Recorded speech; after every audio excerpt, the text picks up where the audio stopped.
One, two, three, four.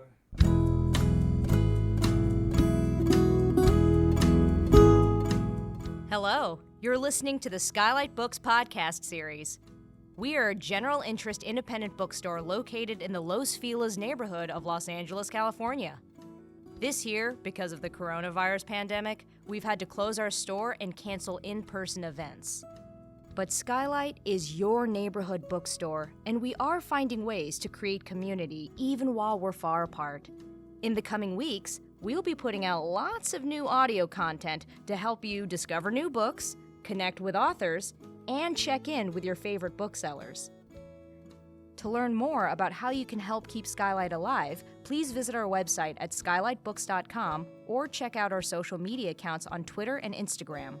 You can subscribe to the podcast on Podbean, iTunes, and Spotify. Thank you for listening and enjoy.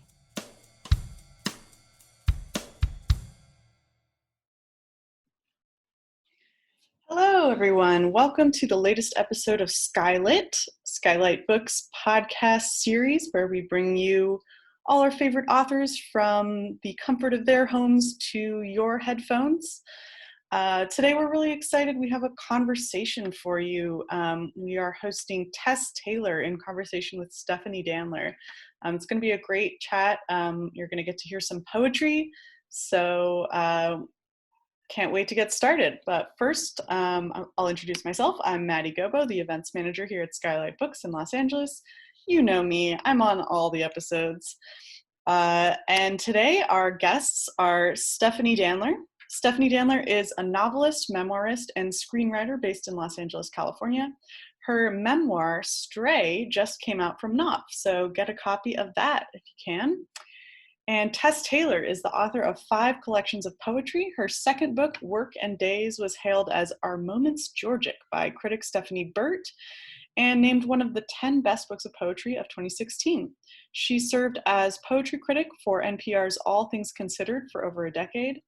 And in the spring of 2020, she published 2 books of poems, Rift Zone and Last West, Road Songs for Dorothea Lange. Tess and Steph, welcome to the show. Hello. Hi. Hello. Thank you for having us. This is such a thrill. I'll start by saying that this book was sent to me and I had no idea who it was from. It came with no card or explanation, and I thought, oh, a book of poetry. Maybe I bought this while I was half asleep. And as soon as I opened it up, I felt this incredible kindredness, this feeling that you are, Tess, were articulating so much of what haunts me about being from California and being back in California as an adult. And I tore through it and have read it through many times since, most recently last night. And I can't tell you how intimate and gorgeous I find this work. I'm going to keep saying it through the whole podcast. Thank you. So Rift Zone is the title of the book, and the idea of that title comes from a trailhead that's in Point Reyes Station, the Rift Zone Trail, and it leads past the epicenter of the 1906 earthquake. Apparently the earth tore apart there so much that a cow fell into the hole in the ground. But I actually had been writing these poems for 10 years since I came back to California. I grew up in a town I thought I would never return to, and I went to Brooklyn, and I circled the rungs of the publishing industry, and thought I would never, ever come back, and then I did. And so there's poems of growing up and poems of coming back and poems of reading the landscape differently. But the idea of rift zone is a fault line term. It's a tectonic plate term, and it really is about the idea that underground, the earth is always pushing against itself at a constant pressure. But when the tears happen and the quakes happen, we feel it as a sudden ripping. And we've lived in this moment of so many rippings. We in California think about earthquakes all the time, but this feeling of being ripped and ripped and ripped. Anyway, that's that title, Rift Zone, and where I got it. So yeah. I would love for you to start us off reading a couple poems from the book, and then we'll dive right in. Sure. So I wanted to start, I guess, with a poem about this moment, really, about mothering in a world where great injustice is happening. A moment where you're trying to keep, on the one hand, the world safe for your kids, and you're, on the other hand, completely aware of how unsafe the world really is, and trying to manage that in your body. This poem is called Untitled with Sadness and Suckle. Tonight's emergency is not emergent. News that stays news but is not a poem. Beating, shooting, children in cages, like when I was at Emily's watching cops chase Rodney King. Same nectarine light. Sometimes I think that all privilege is some safer vantage for watching the trauma, America, happen. What human words will I use to explain? In the dream, I am screaming. My daughter is asking me why. Now, the baby she is squalls awake, and I haul myself out to offer suckle, oxytocin, provisional safety. We are animal in the broken ecosystem. Her head smells like milk on my breast.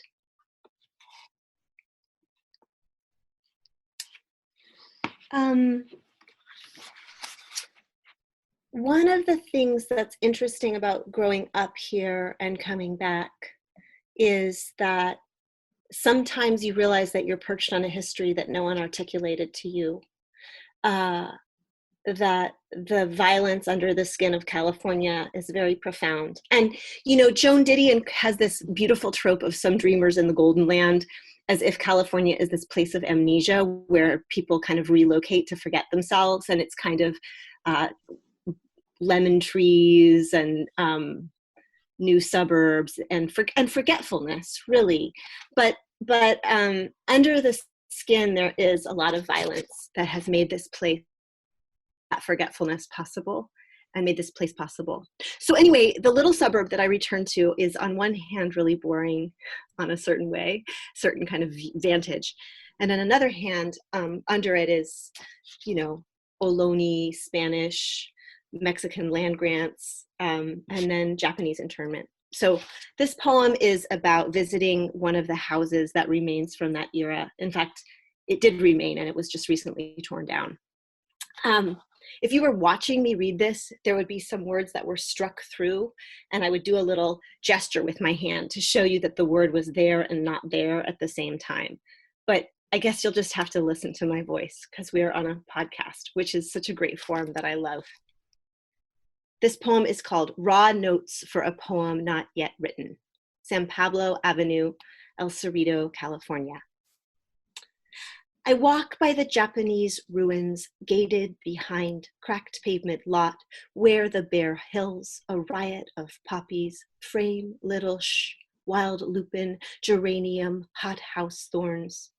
They never came back. Their white neighbor saved not all of their business.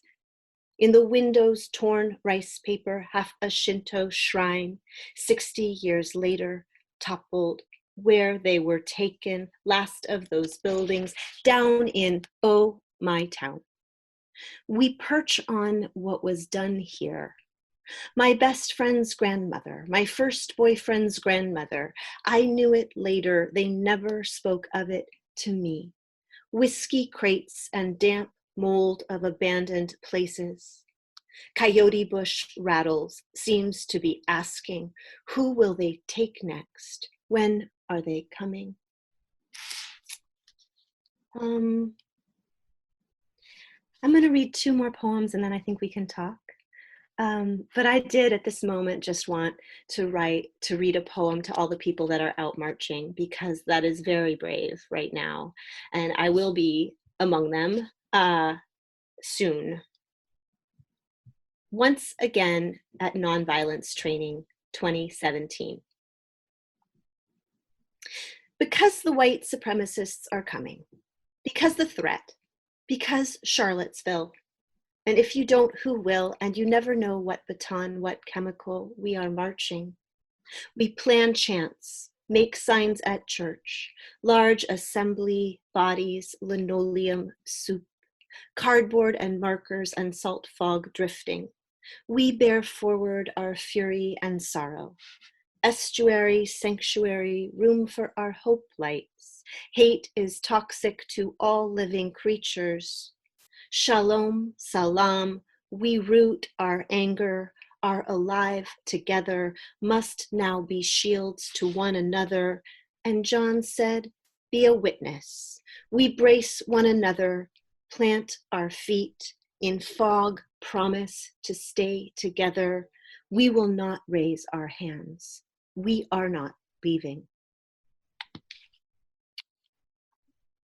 And Stephanie and I were just talking about the length of the quarantine. I think we're on here where I am, day 2 of the curfew, day 6 of the protests, and month 3 of the quarantine.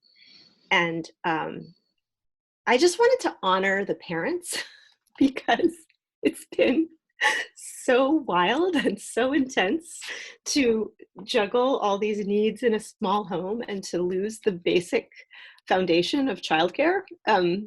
Just a little amen from all parents everywhere. So this is a poem for Blackberry season, and hopefully this will bring you some joy as well when that comes. Song with wild plum and thorn. The morning is cold and the world is hard, but even in fog, it is still midsummer.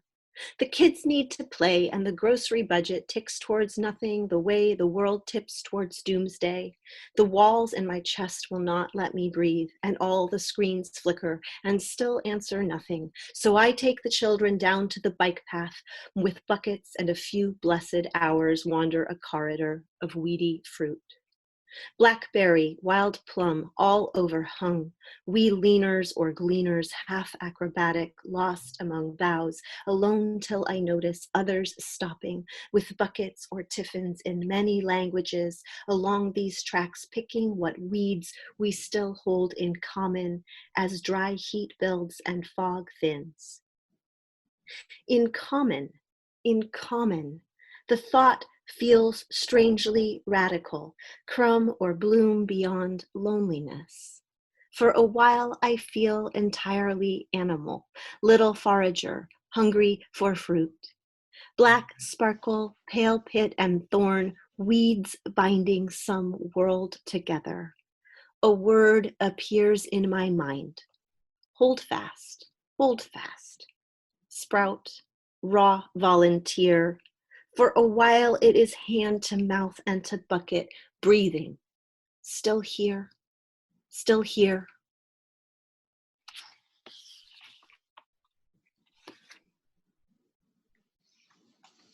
I love that one. I think that it's entirely appropriate to start on this moment of hope and beauty, in spite of, at that point in the book, we've learned a lot about the history of California and how fraught and complex and violent it is, and deeply unstable physically and existentially also. But you brought up this idea that we're raising children here, and that there's a certain responsibility to keep hope and beauty alive, to convince them to fall in love with the world. There's also, I loved that poem. I marked it down because the book is circular. The book circles the same sites, the same physical sites, and to think that this is the land that was granted by the Spanish, to think that this is the land where the adobe was built and then torn down and the strip mall is torn down, and still you're out with your children. And there's magic to it. There's magic, there's grace, there's abundance.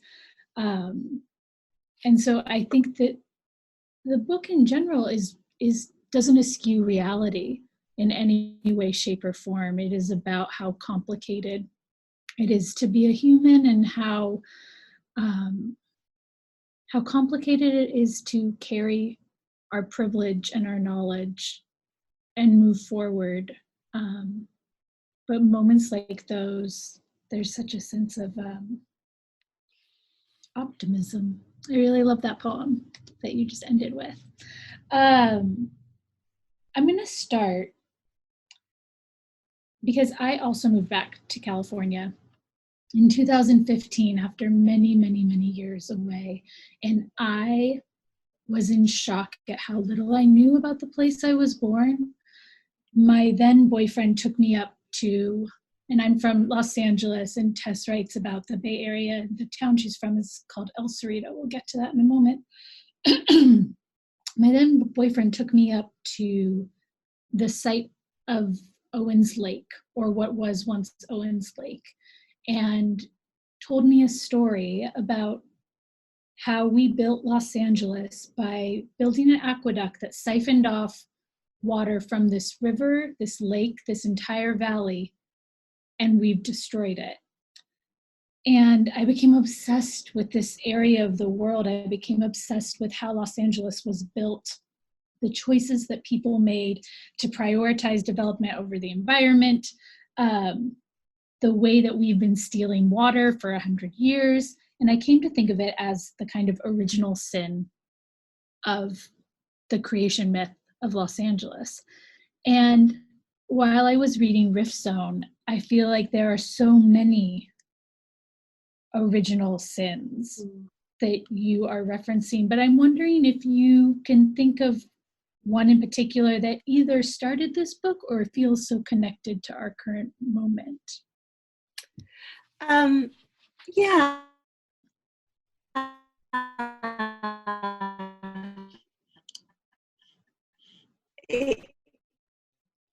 Tess, your internet's cutting out here. Oh no. The town that I grew right on the edge of what they call no good. Do you think we Hang on, let's stabilize here. Yeah. It looks like it's better now. Are you on Wi-Fi? I am on Wi-Fi, but I was wondering if I patched in the in my own sorry, what's it called? Hotspot. Okay. Do you want me to try that, or did? Yeah, you're still kind of jumpy, and I'm not getting all of your audio, so I want to make sure we don't miss anything. Just a second. Yeah. Okay, how's that? That's good. That's better. Yeah, you know what? I've used this room the entire semester that I've been teaching at UC Davis, and I've had internet problems on one other day in the last 3 months. So it's just, I guess, bad luck. Is that okay though? Yes, yeah. That's better. Sorry, go ahead and resume. And we'll just start with whatever I say next. I'm making notes, so I'll cut out the interlude here. Yeah. Stephanie, that's such a rich question. And, you know, the town that I grew up in was basically settled really fast in the early 1940s by two groups of people, or really one group of people, which were laborers who were recruited out of the South to work in the shipyards in Richmond. And they were also Okie.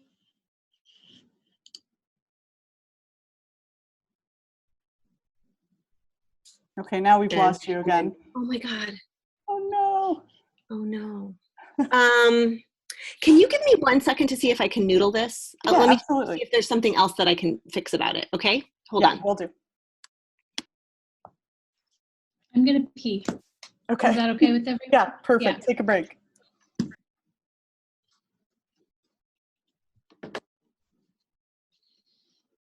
Resuming recording. You were on a roll. You got it.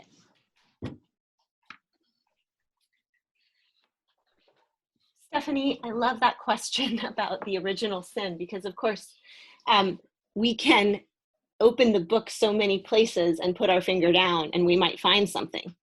But I think in terms of my own sort of confusion and strangeness is the fact that this town that I grew up in is an endpoint on the Great Migration and also a place that the Okies settled out of the Dust Bowl.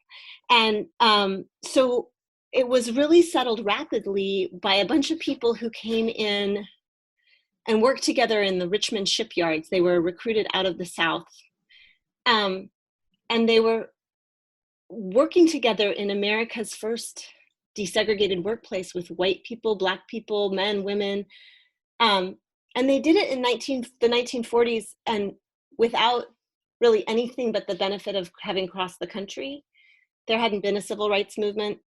And they brought their racism with them. And so the school district that I grew up in had this kind of ugliness in it. You could just feel it. And it was later that I recognized that there had been, the concept of a sundown town. I hadn't known about that. Didn't know that the suburb that I lived in had been sort of the white suburb. It wasn't a fancy suburb. It was a working class suburb, but it was, the thing was, without naming this, there was an ugliness to decode and a sadness also that you could just feel. It was palpable. And I think it was something I really wanted to get away from. It felt like, hey, I'll just move, first to Berkeley and then to New York. And really to be able to name what that history was and know what it was really important to me.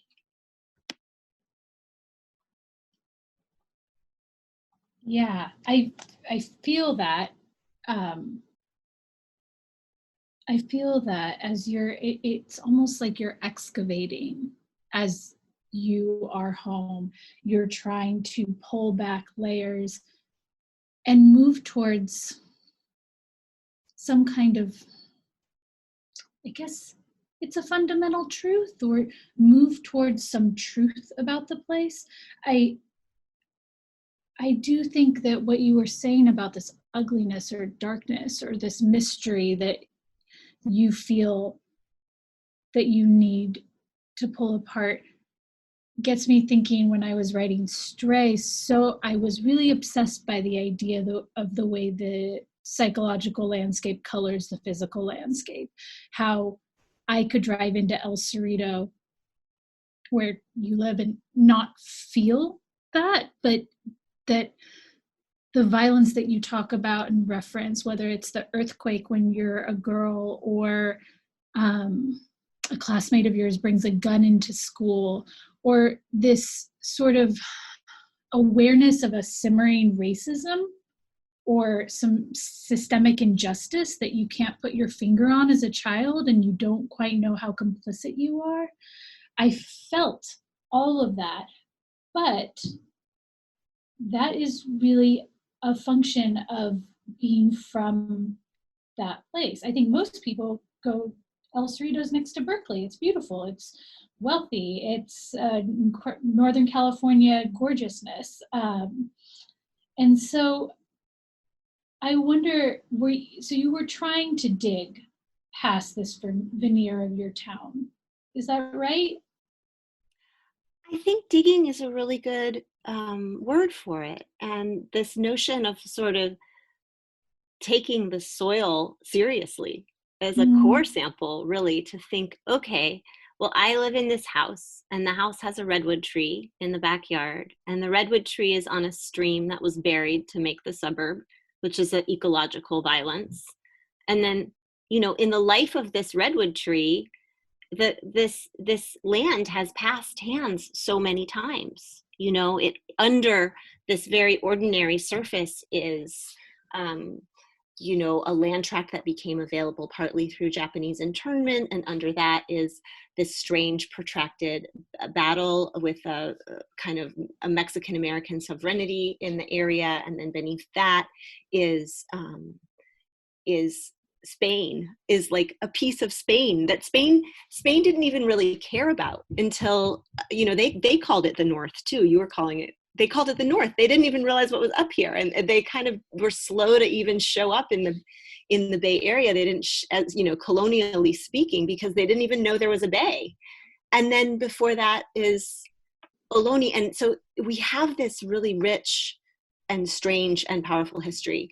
But I think you're right that it's also a personal exhuming of like, how did I not know that? How do I see it now? And just beginning to understand, finding names for things. Is that noise really loud? No? Okay. Where should I go back to? Wait. Sorry. I think that was fine. If you want to just keep going. Okay. Yeah. Well, no, anyway, but this idea that you could reread your childhood in light of what you know now, I think that all of us see these disparities taking place. I think all of us actually witness many acts of racism in our lives, and we learn privilege and we learn violence, and we don't necessarily even know that it's happening when it happens. And I think that is very painful in a strange way. And, it's not the same pain that happens to people of color, but it is a pain of internalizing these kind of micro injustices or massive injustices, or even just like having them exist with no language for them, and feeling them and not being able to language them, I think is a kind of trauma that happens in its own way. So part of the excavating is about that as well. Yes, that is throughout all of Rift Zone. And I think when you're talking about growing up in the 90s, I don't think that we had such an evolved vocabulary as far as racial politics go, or about the stratification that we're experiencing in wealthy cities. And of course, the 90s is a very different time than right now. These things ebb and flow. But I think some of the most powerful poems to me are the ones where you as an adult are trying to come to terms with your privilege in punctuations and when you write, but you are lucky and you try to feel lucky. But then there is also this tension in being an adult woman who's also engaged in survival. And how am I going to take care of my family? How am I going to show up for my children? How am I going to show up for others? How am I going to show up in the face of oppression? And I think that tension is not only so relevant to our current moment. I mean, we're taping this in a period of civil unrest that feels both terrifying and hopeful, in my opinion.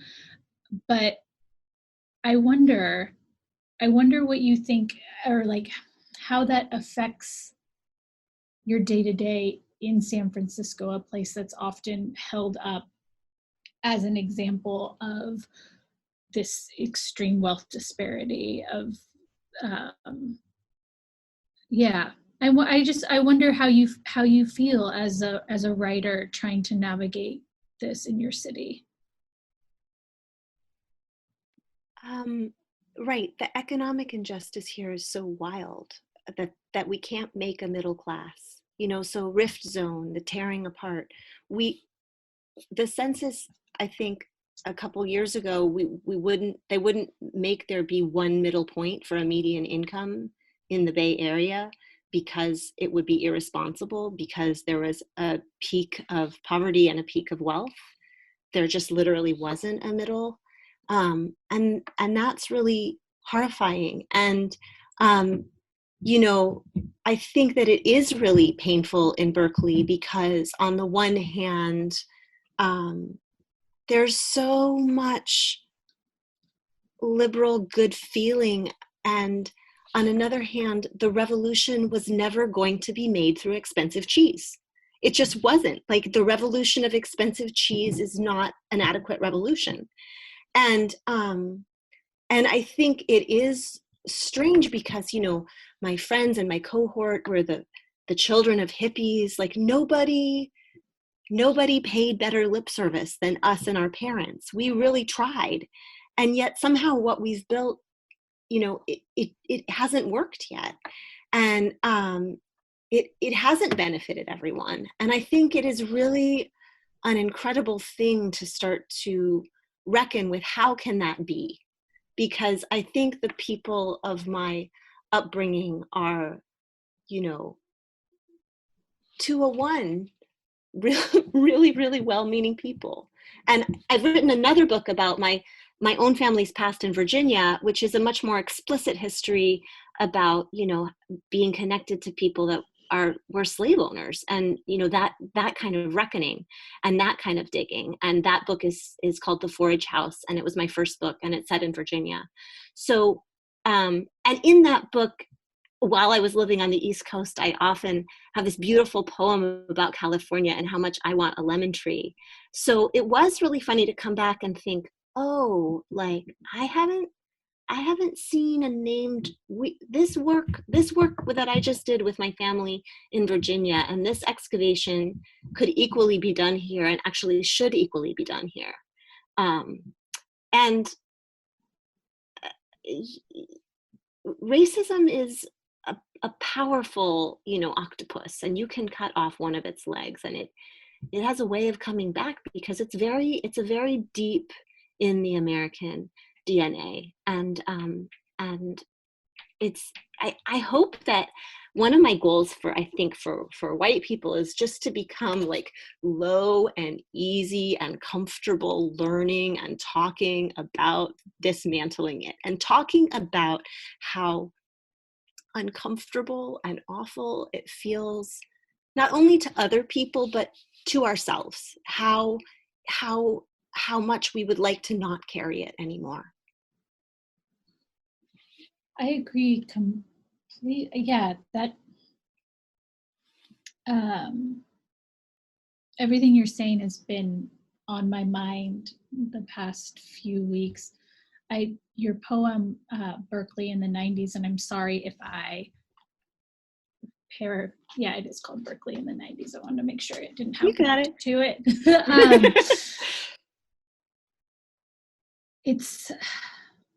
It's a beautiful narrative about growing up in this community that seems to value the right things. I think a lot about liberal idealism. My husband's from the Bay Area as well, and as soon as I met him, I had just come from New York. I was like, oh, you are this bullshit liberal California person that I've heard so much about, with your idealism and your sense of civic duty and your eternal hopefulness. And I actually think that that's something that is very much of the Bay. I find so much less engagement in the South, but that's a conversation for a separate time. But this schism between the well-meaning and the practical reality, which you sum up at the end of that poem with, you can read the 2 lines actually. Is that okay? Oh, sure. Well, yeah, Berkeley in the 90s, man. So anyway, there's this long list of all the things we did and who we were, that we were kind of wayward and radical. And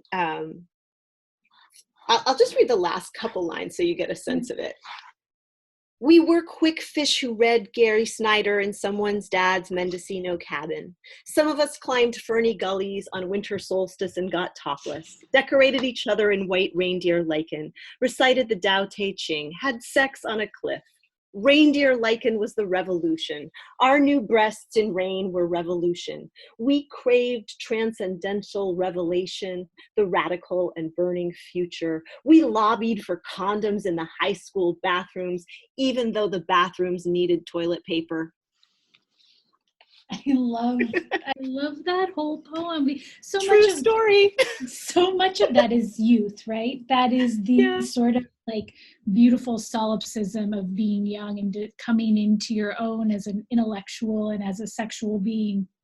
And also, it's a poem about missing the point, which I do feel, I guess that could be applied to all of us in our white privilege over our lifetimes, in that we have crafted these narratives and we have tried for a certain kind of self-improvement, but in many cases we have missed the point, and the world needs toilet paper, not condom, the metaphor, right? Yes, I'm thinking of the toilet paper hoarding of this epidemic, but so it's like we're talking metaphoric, you know. But yeah, there's some basic, we missed the basic thing there. Yes. Let me see. But I do think, you know, Stephanie, it's really interesting because, again, having this family in Virginia and in the South, there is a way in which it's very explicit that this particular violence happened on this soil. And there is a lot of reclamation. In some ways, I find Virginia an easier place to have an explicit conversation about racism than sometimes in California. I think that we don't actually have we haven't, you know, made monuments to our violence. In the junior high school that I grew up going to was called Portola, and it was named for a conquistador who was on the De Anza expedition. And only this year or a few years ago, I don't know, I'll just try that again. Only maybe it was 2 or 3 years ago, it was renamed for Fred Korematsu, who spoke up against Japanese internment and got an apology from the US government and got one of the first real apologies and sort of movements towards reparation. It's a landmark case. And so they named the middle school after him, Korematsu Middle School. And it was this moment of remembering that this violence had happened right here in our community, and to find a way to remember. And I think that part of the journey is just finding ways to share a history so that we can, you know, all name this violence together, all name this past together, and then think about what repair should look like, you know. And certainly the economic part of it is true, you know. I wouldn't necessarily call it the toilet paper part. I would call it the something that is missing in terms of equity. In what you were just saying, there feels to me something uniquely Californian, and this is not a podcast episode about California exceptionalism. It is actually kind of the opposite, but it's that amnesia that you were referencing earlier with Didion. I think in the South, they're so close to that history. It's so much embedded in families that have been there for generation after generation, and in Confederate monuments, and also in the active dismantling of those monuments that young people who grow up in the South are faced with. And in California, I think our de facto setting is to buy the dream.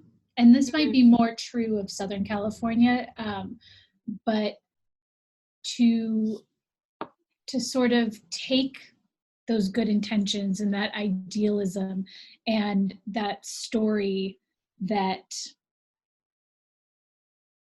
manifest destiny story, and to forget the rest of it. I mean, there's this image in one of the poems of this old adobe being razed to the ground and being replaced with, is it a strip mall? Yes, I was just hoping you would talk. Yeah. So the town of of El Cerrito is built now around a really unfortunately blocky mall called the El Cerrito Plaza.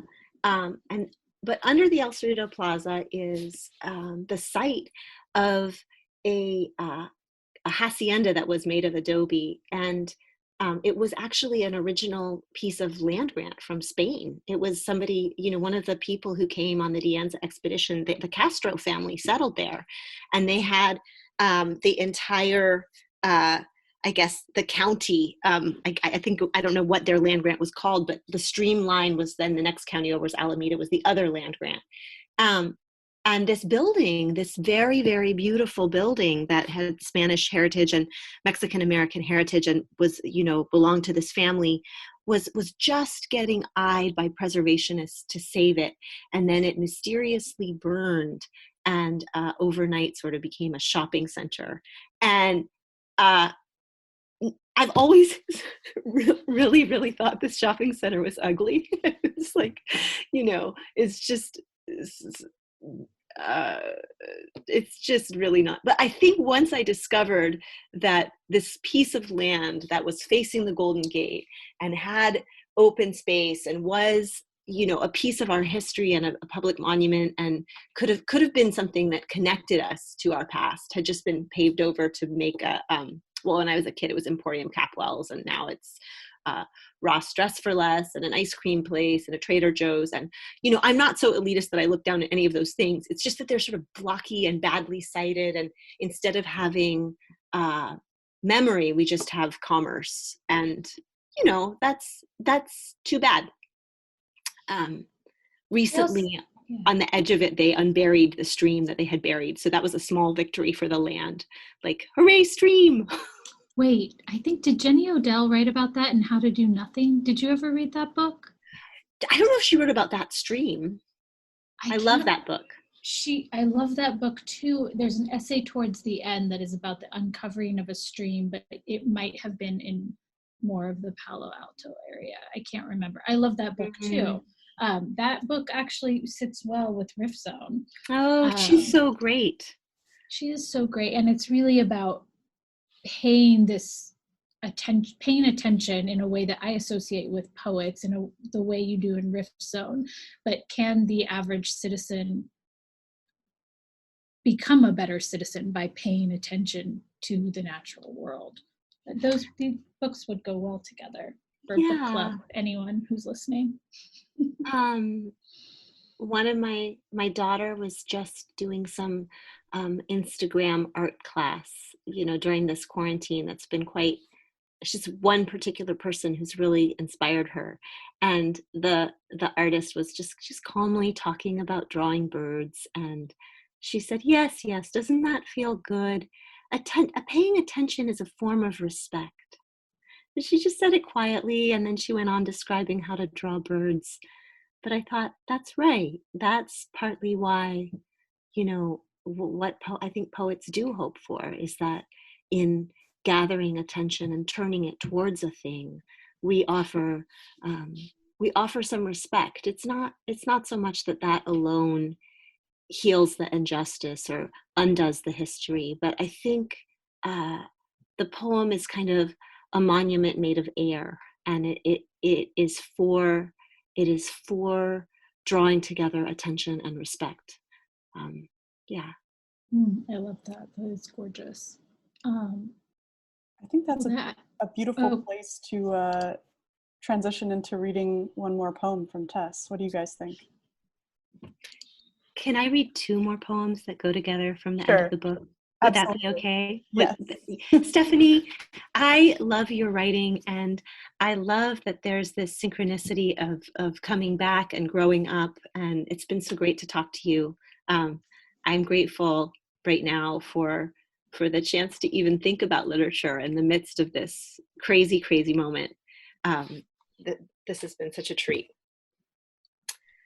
I just want to end with two short poems that are at the end of the book. Stephanie, you mentioned one. It's called Punctuations and Wind. Then once again, someone is shot at a school by a sniper, by police in a movie theater, and the many homeless are hustled and hunted. You read how your clothes are sewn by slaves, your dinner fished by slaves, your fruit picked by starving children. Mostly you don't get away.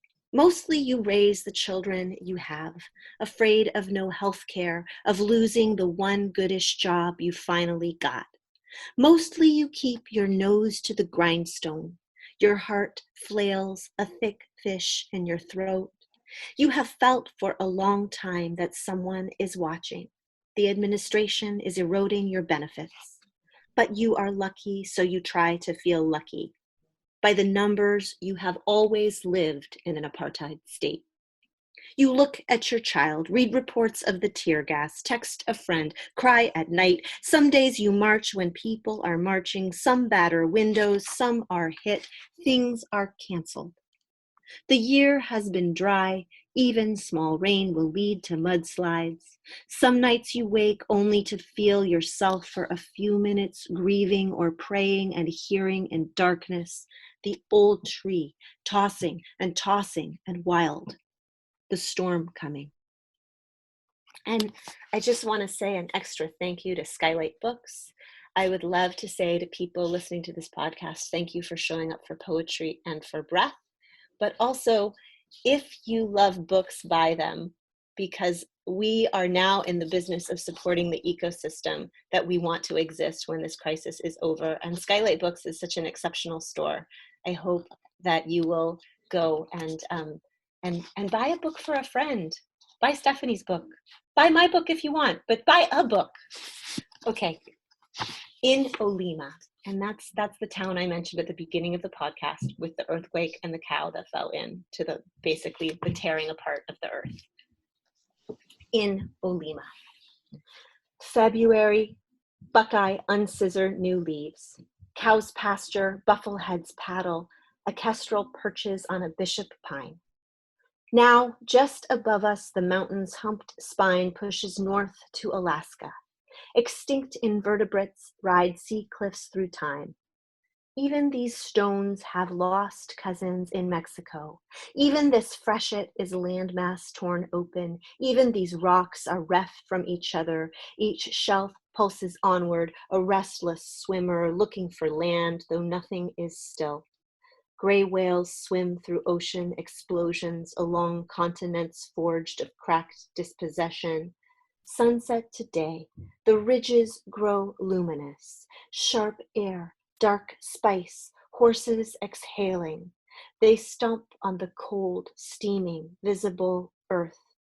We heat the stove, the children are napping, the cabin's the raft on which we are floating. Below us the crust is molten, is nationless. We only light our lamps on the rift. Thank you so much. Thank you, Tess. That was wonderful. I wanted to pop back now that I'm not scared I'm going to lose my audio. Oh my God. It's such a treat to hear you read these. Oh, wow. It's so fun. It's so intimate, isn't it? It's like, I get to read I'm just like, my audience is Stephanie and Maddie. That's the best. That's right. Thank you for listening to the Skylight Books podcast series. Please don't forget to visit our website at skylightbooks.com and make sure to follow us on Twitter and Instagram. Also, don't forget to subscribe to this podcast for more author talks and bookseller conversations. You can find us on Podbean, iTunes, and Spotify. Stay safe and healthy, and we hope to see you back in our store soon.